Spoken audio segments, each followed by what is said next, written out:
이 시간에는 하나님의 말씀 함께 보겠습니다. 고린도 후서 6장 3절로부터 13절까지입니다. 제가 봉독하겠습니다. 조금 다소 길지만 정신을 이렇게 집중하셔서 잘 따라서 읽어주시기 바랍니다. 아무도 우리가 섬기는 이 일에 흠을 잡지 못하게 하려고 우리는 무슨 일에서나 아무에게도 거리낌거리를 주지 않습니다. 우리는 무슨 일에서나 하나님의 일꾼답게 처신합니다. 우리는 많이 참으면서 환난과 궁핍과 곤경과 매맞음과 옥에갇힘과 난동과 수고와 잠을 자지 못함과 굶주림을 겪습니다. 또 우리는 순결과 지식과 인내와 친절과 성령의 감화와 거짓없는 사랑과 진리의 말씀과 하나님의 능력으로 이 일을 합니다. 우리는 오른손과 왼손에 의의 무기를 들고 영광을 받거나 수치를 당하거나 비난을 받거나 칭찬을 받거나 그렇게 합니다. 우리는 속이는 사람 같으나 진실하고 이름 없는 사람 같으나 유명하고 죽는 사람 같으나 보십시오 살아 있습니다. 징벌을 받는 사람 같으나 죽임을 당하는 데까지는 이르지 않고 근심하는 사람 같으나 항상 기뻐하고 가난한 사람 같으나 많은 사람을 부요하게 하고 아무것도 가지지 않은 사람 같으나 모든 것을 가진 사람입니다. 고린도 사람 여러분, 우리는 여러분에게 숨김없이 말하였습니다. 우리는 마음을 넓혀 놓았습니다. 우리가 여러분을 옹졸하게 만드는 것이 아니라 여러분의 마음이 옹졸한 것입니다. 나는 자녀들을 타이르듯이 말합니다. 보답하는 셈으로 여러분도 마음을 넓히십시오. 아멘. 제가 말씀 위에서 잠시 기도하겠습니다. 사랑하는 주님, 이 시간 또 주님께서 우리에게 말씀 주셨는데 이 말씀의 문자가 아니라 문자 속에 정말 잠재되어 있는 하나님의 생명의 말씀이 우리 각자의 마음에 새겨질 수 있는 그런 성령께서 도와주시는 복된 시간이 되게 하여 주시옵소서. 이 시간 주님께 겸허한 마음으로 나아갈 수 있도록 우리 모두를 은혜로 붙들어 주시옵소서. 주님 이 시간 허락하여 주심을 감사드리고 우리 구주 예수님의 이름으로 기도하였습니다. 아멘. 네, 그리스도 안에서라는 이제 큰 제목 아래에서 우리가 설교 말씀을 이제 이어가고 있는데 그리스도 안에서라는 말은 참 굉장히 포괄적인 말이라고 생각이 됩니다. 근데 이 그리스도 안에서라는 제목을 사용하는 이유는 예수님을 믿고 그리스도 안에 우리가 머물고 행동하고 살아갈 때 우리는 과연 어떤 진리의 일이 일어났길래 우리는 그리스도 안에서 이러한 인도하심을 받고 살아갈 수가 있는가. 정말 우리가 예수님을 믿고 살아간다라는 것은 우리에게 굉장히 큰 변화의 일이 닥쳐 있는 것을 말하고 지금도 그 일이 일어나고 있는 것을 의미합니다. 그런데 우리가 이것을 깨닫기 위해서는 성경의 진리의 말씀으로 자꾸 깊이 들어가셔야 됩니다. 성경의 진리를 나름대로 깨닫지를 못하고 터득하지 못하면 안타깝게도 나의 옛사람의 모습으로 이제 돌아가기가 아주 쉽습니다. 옛사람의 습관, 옛사람의 사고, 옛사람의 방식 이런 것으로 자꾸 돌아가는 것이죠. 믿기 전과 똑같은 삶을 산다. 내가 예수님을 믿은 지 여러 해가 되었는데 똑같은 삶을 산다. 그러면은 본인은 아마 스스로에게 믿어봐야 별 다른 것 없네. 이런 아마 회의가 들어올 겁니다. 예전에 내가 자신을 믿고 그래도 신뢰하는 무언가를 또 대상으로 삼고 그리고 살아왔는데 그런데 예수님 믿고서도 별다른 것 없네. 이렇게 생각이 되면 어떻게 될까요? 다시 나는 옛 삶으로 돌아갈 수밖에 없다라는 것이죠.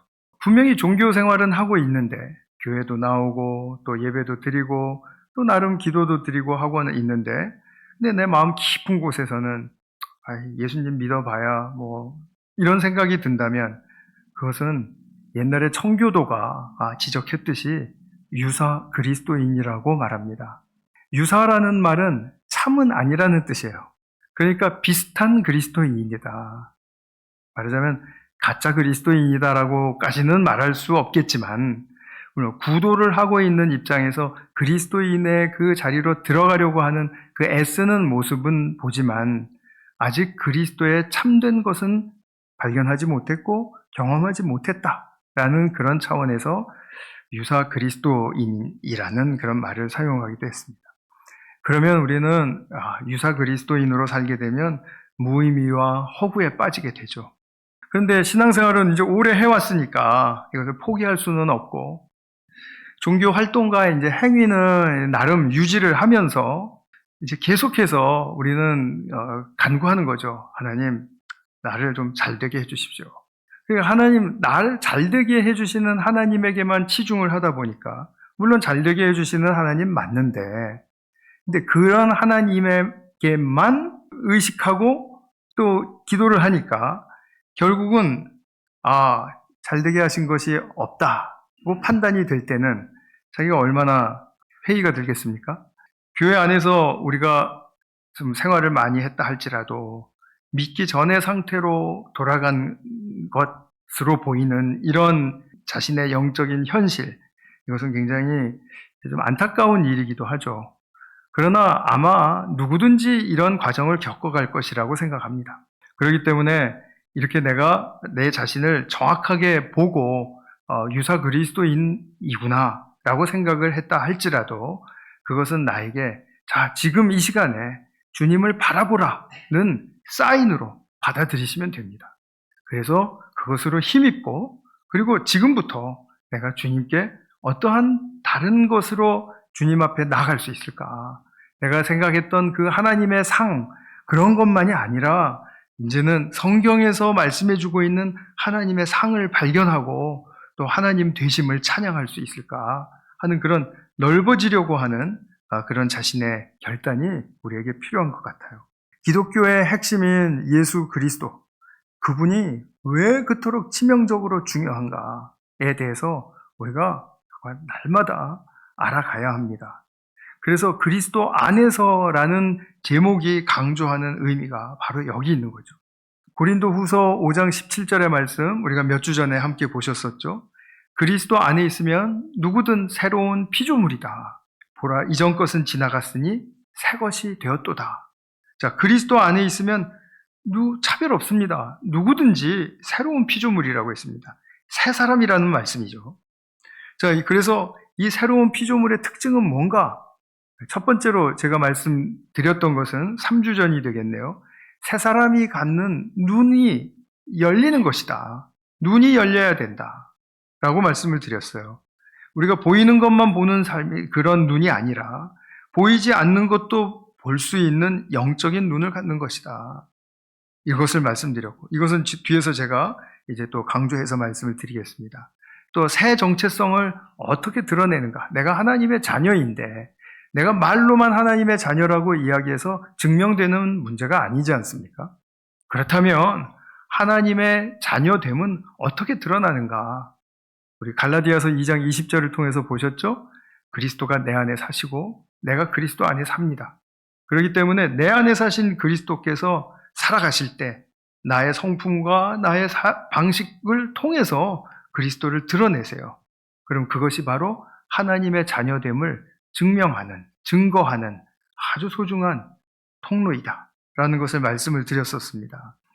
오늘은 좀 더 구체적으로 우리 세 사람의 삶에서 이 세 사람의 삶이 어떤 또 특징을 갖는가에 대한 것인데 오늘 사도 바울의 이 구체적인 자신의 삶의 정황들을 많이 묘사했는데 이 정황 속에서 본인이 어떠한 그리스도인 됨을 드러내고 있는지 그것을 우리가 간략하게 좀 살펴보도록 하겠습니다.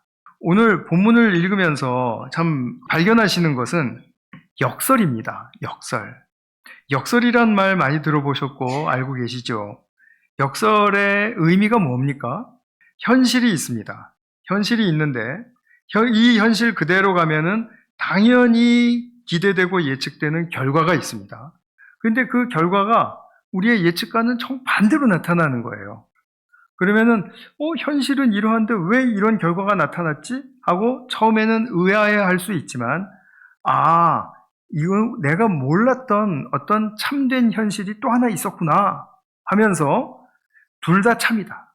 지금 이 현실도 참이고 지금 예측하지 못했던 결과가 나온 이 결과도 참이다 라고 인정을 하고 받아들이게 될 때 그것을 역설이라고 해요. 제가 되게 어렵게 지금 역설에 대해서 설명해 드렸죠. 예를 들면 쉽습니다. 자, 씨앗이 땅에 묻히면 어떻게 되죠? 썩어서 없어집니다. 죽습니다. 그렇죠? 그런데 그 자리에 무엇이 나오죠? 씨로부터 싹이 나오고 줄기가 나오죠. 자, 씨는 썩어서 죽었습니다. 그런데 다시 삽니다. 죽었는데 산다? 이게 죽음과 삶이 같이 동시에 인정이 될 수 있습니까? 지금 이 예 속에서 당연히 인정될 수 있지 않습니까? 씨가 계속해서 살아있다. 그러면 싹이 안 맺혀지잖아요. 그죠? 그러면은 결국은 오히려 우리가 예측하는 결과, 씨가 살아야 싹이 나올 것 같은데 안 나온다. 라는 것이 우리 거짓이 되는 거죠. 묻혀서 썩어야 싹이 나오고 살아난다. 죽어야 산다입니다. 십자가에서 죽으신다. 그런데 다시 사셨다. 거짓말 같은 이야기죠. 그러나 이것은 참인 역설이죠. 자, 가족을 너무 사랑해요. 그렇기 때문에 간섭하고 또 지적하고 그리고 통제합니다. 사랑하니까. 왜냐하면 사랑하지 않는 사람에게 그런 간섭하고 통제할 이유가 있습니까? 없죠. 그런데 그렇게 통제하려고 해요. 애타는 마음으로 그렇게 합니다. 그런데 그러면 관계가 더 가까워지고 좋아져야 될 것 같은데 오히려 멀어지는 경우가 대부분이죠. 안 그렇습니까? 고난이 닥치면은 실패하고 난 망한 것 같은데 오히려 거기서 빚어지는 새로운 성품이 있다. 인격적으로 겸손해지고 더 강인해진다. 담대해진다. 용기가 생긴다. 이 역설입니다. 막 못 살게 굴면은 망할 것 같은데 안 망하고 도리어 살아납니다. 막 이런 것들. 이거는 우리가 흔히 볼 수 있는 역설이죠. 사도가 본문을 통해서 말하는 것도 이러한 맥락에서입니다. 우리는 속이는 사람 같아요. 자, 예수님이 십자가에 돌아가셨습니다. 우리 죄를 위해서 돌아가셨습니다. 그런데 이어서 하는 말은 오늘 김진원 집사님 기도에서 나왔던 것처럼 다시 사셨습니다. 예요. 속이는 사람 같잖아요. 그런데 속이는 게 아니다. 나는 진실하다라는 거죠. 나는 이름이 없는 사람 같으나 그러나 내 이름은 하늘나라에 기록되어 있다. 유명한 사람이다 나는. 이름이 있는 사람이다 라는 거죠. 죽는 사람 같으나 살아있고 징벌을 받는 것 같으나 죽음에까지 이르지는 않고 근심하는 사람 같은데 속에 기쁨이 있다. 생명의 힘이 있다. 이런 말이죠. 가난한 사람 같은데 가난한 사람이 어떻게 많은 사람을 부유하게 하겠습니까? 부유한 사람이 부유하게 해야죠. 그런데 그러지 않고 가난한 사람 같은데 나는 많은 사람을 부유하게 한다. 그리고 아무것도 가지지 않은 사람 같은데 나는 모든 것을 가진 사람이다. 이런 역설. 이 역설을 지금 이야기하고 있습니다. 그리스도 안에서 새로운 피조물이 되고서 새로운 사람이 되고서 살아가는 성도의 모습을 바울은 지금 이렇게 이야기한 것입니다. 이렇게 표현한 것이에요. 이 표현들이 어느 정도 진실인 것 같습니까? 과장입니까? 아니면 때로는 맞고 때로는 틀리는데 그럴 수 있다 정도입니까? 아니면 100% 옳은 말이라고 인정하시나요? 우리가 이렇게 살아보면 그 말 맞아 라고 할 수 있을 겁니다. 그러나 이렇게 사신 경험이 없다면 과장이다, 거짓말이다, 아니면 때로는 그럴 수도 있다가 아니라 나 그렇게 한번 살아보고 싶다. 이런 갈망을 한번 가져보시기 바랍니다. 그것이 바로 우리가 신앙으로 들어가는 길이기 때문에 그렇습니다.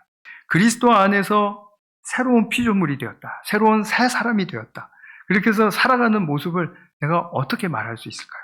자, 우리가 이런 역설을 지금 받아들일 수 있으려면 그러면 내가 만나는 생각의 한계, 나의 어떠한 사고의 또는 어떤 논리의 한계를 만나야 됩니다. 만나고서는 이것을 내가 넘어서야 이 역설을 이해하게 되는구나 하는 것입니다. 이런 것이죠. 내가 믿는 주님이 전능하시고 사랑이 많으시고 자비가 다함이 없으시대요. 그런 아빠시라면 그러면 나를 어떻게 길러가실까?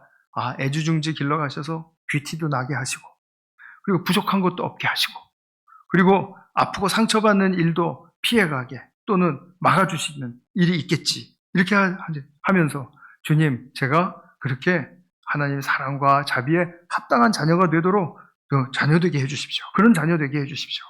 라고 기도하겠죠. 우리 인간의 생각이 한계입니다. 이것을 넘어서야 됩니다. 그래서 자기가 하고 싶은 일 다 이루고, 그리고 또 내가 가지고 싶은 것 다 가졌으면, 내가 원하는 것 다 가지면, 그러면 자기 생각으로는 하나님, 그러면 제가 더 많이 사랑하고 더 많이 베풀겠습니다. 그렇게 살 수 있을 거라고 그렇게 생각했는데, 그 생각의 한계도 좀 깨셔야 되겠죠. 막상 우리가 이루어지고 또 가지게 되고 하면은 그런 일이 잘 일어나지가 않습니다. 더 많이 사랑하고 더 많이 베풀고 이렇게 잘 안 됩니다.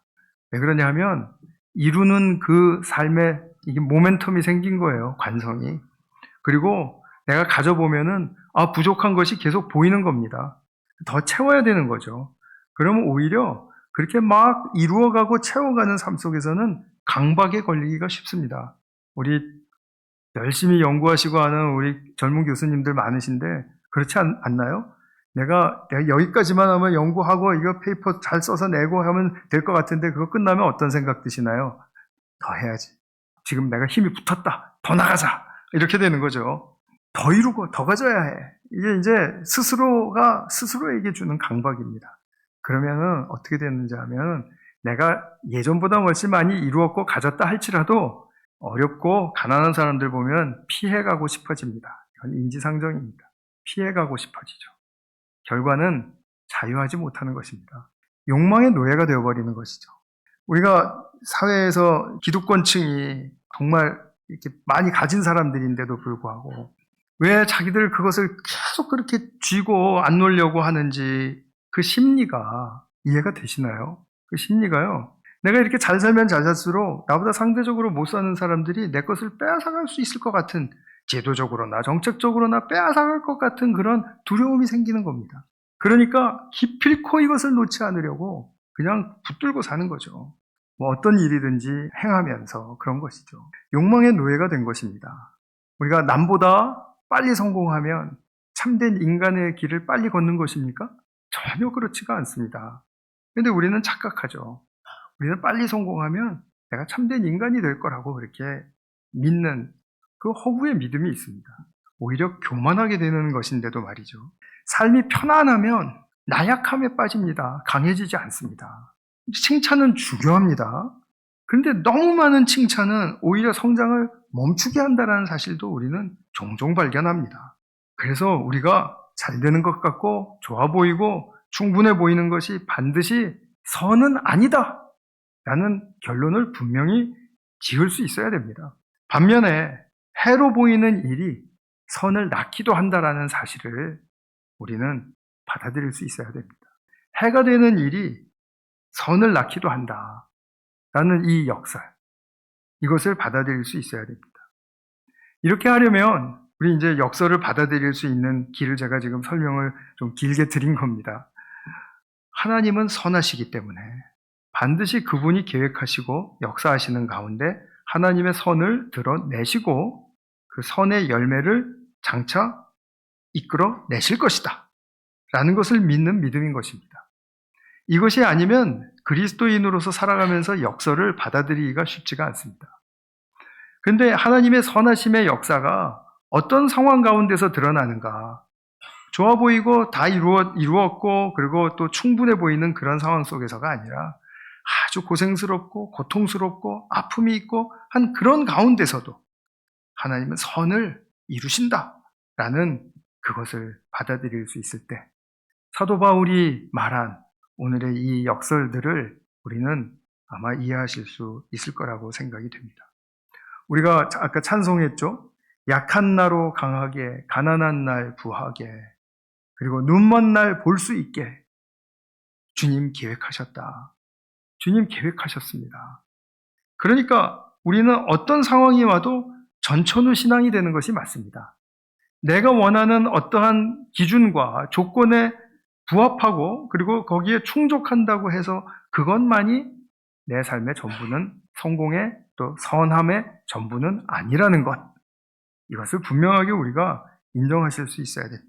그래서 예전에는 영적인 눈이 멀었었지만 이제는 내가 살고 있는 이 현실과 더불어 주님의 나라를 볼 수 있게 하시는, 주님의 선하심을 볼 수 있게 하시는 그리스도 안에서의 그 축복이 열린, 축복을 가져다 주는, 볼 수 있는 눈이 열리는 그러한 역사가 진정으로 우리에게 필요한 것이다 라고 말씀드리고 싶습니다. 그러면 오늘 본문 말씀 통해서 사도 바울이 지금 이런 역설들을 쭉 이야기했는데, 여기서 아마 정말 여러 가지 그리스도인의 그 모습들을 끄집어낼 수 있을 것 같아요. 근데 제가 오늘은 두 가지만 설명을 드리고 말씀을 맺으려고 합니다. 첫 번째, 사도가 새 사람이 되고서 지금 갖게 된 놀라운 그 그리스도인의 표지는 정직성입니다. 정직성. 우리가 사실대로 말하는 건 솔직하다고 얘기하잖아요. 근데 이거는 성경에서 말하는 정직과는 관계가 좀 아주 멉니다. 성경에서 말하는 정직하다라는 것은 내게 주어진 것을 가감없이 다 볼 수 있는 그런 성품과 그런 안목을 이야기합니다. 그것을 그래서 그대로 가감없이 드러내고 전달하는 것을 말합니다. 오늘 사도 바울이 나는 고생만 하다가 지금 예수님 전하느라고 아주 좀 죽게 생겼다, 이것만 얘기하는 게 아니라, 나는 이렇게 예수님 전하면서 죽기까지 고생을 하지만 나는 이렇게 행복한 사람이고, 나는 기쁜 사람이고, 나는 다 가진 사람이고, 이렇게 얘기하는, 이렇게 이야기할 수 있는 이 안목과 성품이 바로 정직성입니다. 하나님이 주신 그것을 그대로 가감없이 볼 수 있고 그것을 가감없이 전달할 수 있는 사람, 그것이 바로 정직한 사람이라고 우리는 이야기합니다. 만약에 사도 바울이 바리새인으로, 자기는 이제 원래 바리새인이었죠. 바리새인으로 남아 있었다라든지, 아니면 전통적인 히브리인의 사고와 어떤 종교적인 형식 속에 남아 있었다면 이렇게 표현할 수 있을까 하는 것을 생각해 봅니다. 결코 그러지 못했을 것 같습니다. 다른 사람이 굳이 자기 처지를 이렇게까지 알도록 내 입으로 내가 이걸 다 이렇게 정말 그야말로 폭로하는 그런 사람은 많지가 않습니다. 많지 않을 뿐만 아니라 지극히 드물죠. 이렇게 말하면 내가 예수님 전도하려는 사도인데 내가 이렇게 말하면 믿으려고 했던 사람도 떨어져 나갈 것 같다, 분명히 이해 못하는 사람도 있을 것이다 라는 것을 당연히 알았을 거예요. 그리고 예수 믿으면 이렇게 어려운 일 당하냐? 이렇게 고난을 당한단 말이야? 하고 공격하는 사람이 있을 겁니다. 실제로 지금 편지를 쓰고 있는 고린도 교회의 교우들이 사도 바울에 대해서 그렇게 대항을 했습니다. 공격했고요. 당신이 그렇게까지 고난을 당하고 그렇게까지 볼품없는 인간으로 처절하게 살아가는데 당신이 진짜 사도 맞아? 이렇게 나왔던 교회가 바로 고린도 교회입니다. 고린도 후서는 그래서 사도가 자기의 사도성을 변호하기 위해서, 그것을 잘 설명하고 납득시키기 위해서 쓴 편지이거든요. 그런데 오늘 정말 기가 막히죠. 안 해야 될 말 같은 것들을 쭉 하면서 나는 진짜 사도거든 이렇게 말을 하니까요. 그러니까 사도 바울이 하는 이야기가 이것이죠. 아까 우리가 읽었듯이 고린도 사람 여러분 11절에 우리는 여러분에게 숨김없이 말했습니다. 당하고 있는 나의 현실도 말했고 나는 그 속에서 바라본 영적인 현실, 축복의 현실도 말했습니다. 우리는 마음을 넓혀 놓았습니다. 여러분들이 우리를 얼마나 공격하고 사도가 어쩌니 저쩌니 이렇게 얘기를 해도 우리는 계속 넓혀 놓고 여러분들을 받아줄 것입니다. 지금 이 말씀이에요. 그러니까 사도는 고난 가운데서도 하나님이 구원 역사를 이렇게 선하게 펼쳐가고 계신다. 그리고 이 고난도 하나님의 선을 이루시기 위한 통로로 사용하신다. 지금 이것을 말하고 싶은 거거든요. 그러니까 내가 당하는, 또 내가 이루어낸 무엇을 이야기하고 싶은 게 아니라 이런 고난과 고통을 당하는 가운데서도 하나님이 이것을 선으로 활용하시다라는 하나님을 증거하기 위해서 지금 이 말을 하고 있다는 것입니다. 그러니까 철저하게 하나님 중심이고 그리스도 중심인 것이죠. 이것이 바로 새 사람됨의 표지, 정직성을 뒷받침해주는 아주 놀라운 안목입니다. 그래서 두 번째로 그리스도인의 표지를 발견한다면 우리가 배워야 되는 거죠. 사도 바울로부터. 하나님의 선하심이 역사한다라는 그 현실을 보는 것입니다. 보는 것입니다. 그냥 생각하고 그냥 상상하는 게 아니라 보는 것입니다. 하나님 이렇게 하시는구나. 하나님은 이러한 고통을 통해서 나를 이렇게 빚어가시고 만들어 가시는구나. 이걸 통해서 세상을 이렇게 지금 설득하고 계시는구나. 하나님의 방식이 또 하나님의 생각이 세상의 방식과 세상의 생각과는 다를지라도 그래도 하나님이 하시는 것을 나는 가감없이 전하리라 하는 그런 각오가 있는 것입니다. 그러니까 우리가 사도 바울에게 이 정직성과 또 이 하나님의 선하심이 역사하시는 사실을 보고 배운다면은 이제 어때야 될까요? 내가 내 삶을 살아가면서 만나는 모든 상황과 조건 속에서 거기에는 뭐 좋은 것도 있을 수 있지만 당연히 나쁜 것도 있을 수 있죠. 그 가운데서도 하나님은 나를 어떻게 빚어가시는가 그것을 보는 것입니다. 나의 자신뿐만이 아니라 나의 주변, 나의 가족, 나의 공동체, 나의 사회, 나의 국가, 이 세상 어떻게 빚어가시는가 그 눈을 자꾸 넓혀가는 것입니다. 그래서 그리스도의 눈은 넓습니다.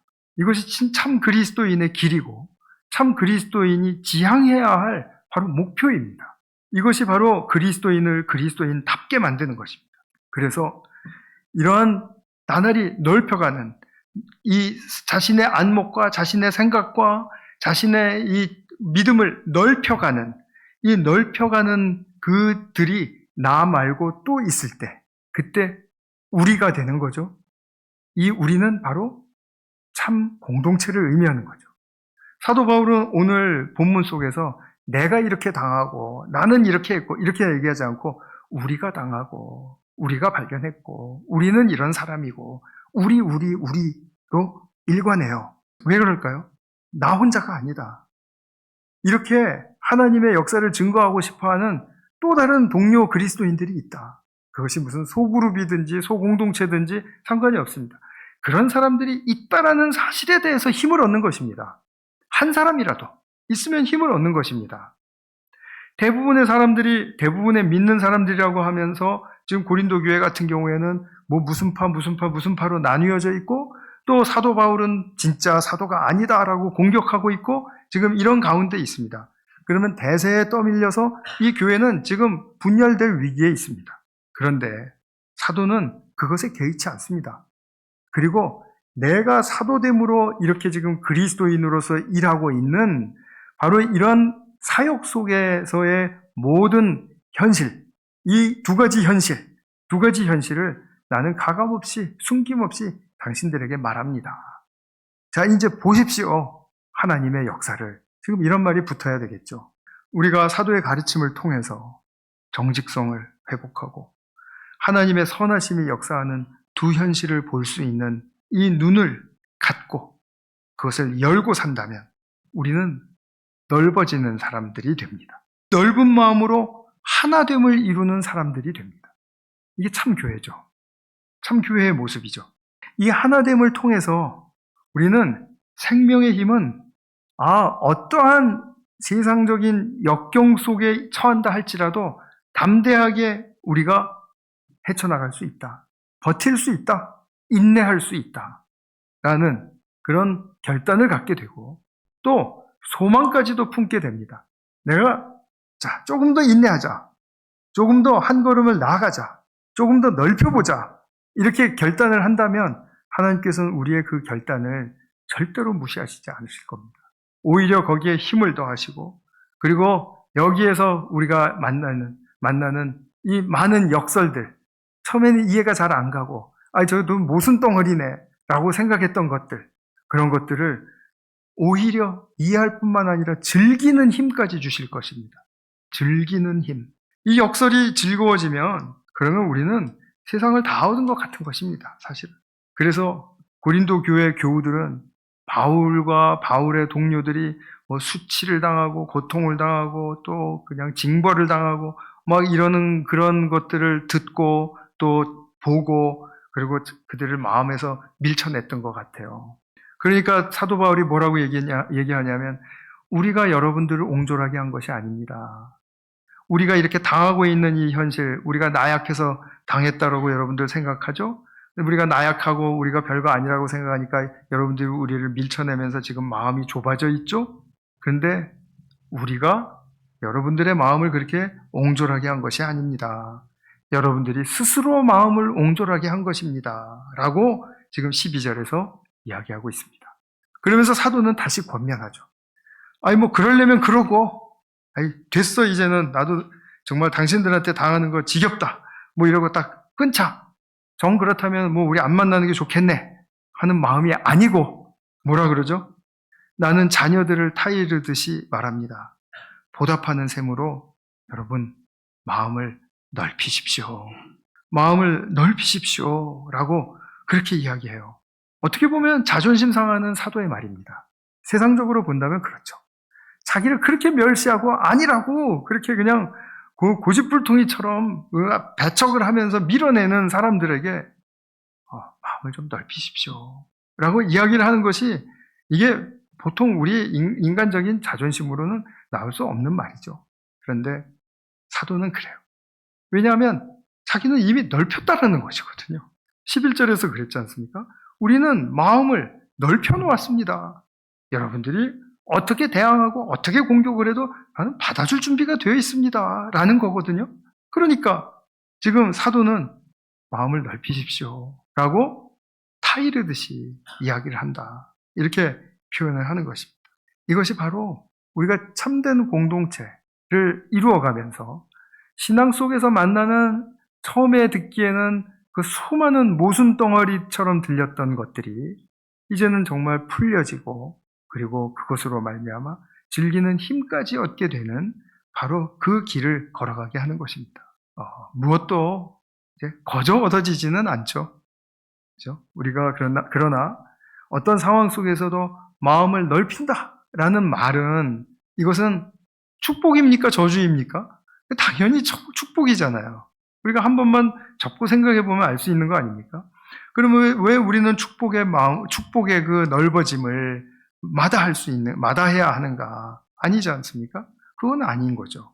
그러니까 그리스도 안에서 우리가 진리를 살아낸다라는 그 의미는 그리스도 안에서 정말 이 두 현실을 볼 줄 아는 눈을 뜨고 정직성을 회복해서 그것을 숨김없이 말할 수도 있을 것이고 그럴 때 우리는 서로 받아주는 그런 넓어진 마음을 가지고 서로 상대에게 다가설 때 그때 자신뿐만이 아니라 우리 교회가 모두가 다 정말 하나님의 그 넓어진 하나됨의 공동체로서 주님의 영광을 드러낼 수 있다. 주님께서 축복해 주시는 결과 선하심의 열매가 바로 거기에 있다라고 우리는 분명하게 선언할 수가 있을 것입니다.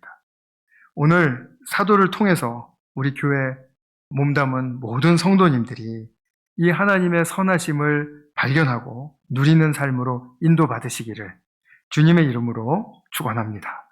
기도하겠습니다. 사랑하는 아버지 하나님, 오늘 우리에게 주신 놀라운 축복의 역사가 말씀을 통해서 열려 있음을 감사드립니다. 주님께서 인도해 주시는 그런 우리의 삶을 살아갈 때 만나는 정말 많은 조건과 그리고 많은 그런 상황들이 우리에게는 다소 껄끄러운 것들도 있고 그리고 또 정말 어렵고 힘든 것들도 있을지라도 우리가 참으로 눈을 크게 뜨고 주님 바라보기를 다시 한번 결단하는 저희 모두가 되게 하여 주시옵소서.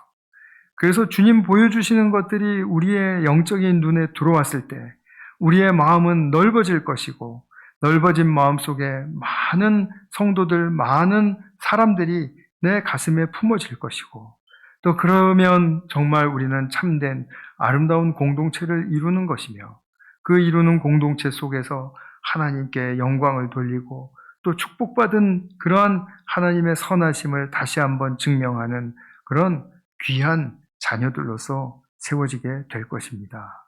주님, 그러한 삶이 우리에게 속히 그리고 풍성하게 이루어질 수 있도록 주님의 성령께서 도와주시옵소서. 모든 말씀 우리 구주 예수 그리스도의 이름으로 기도하였습니다. 아멘.